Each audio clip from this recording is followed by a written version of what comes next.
तो चलिए शुरू करते हैं। হাঁসটি যখন গোসল করতে ঢুকে তখনই দুই দিক থেকে দুই শিকার এসে তাকে ধরে ফেলে।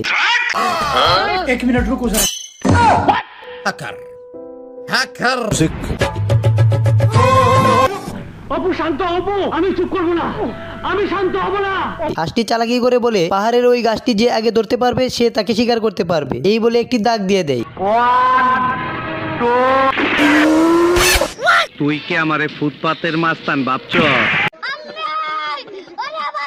শিয়াল হাঁসকে শিকার করে দৌড়ে পলাতে শুরু করে, আর ওই শিকার শিয়ালকে ধরার জন্য তার পিছনে দৌড়তে শুরু করে।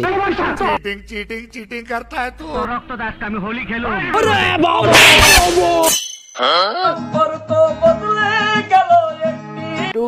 তোমাকে বিয়ে করতে চাই। তুই বিয়ে করবি না?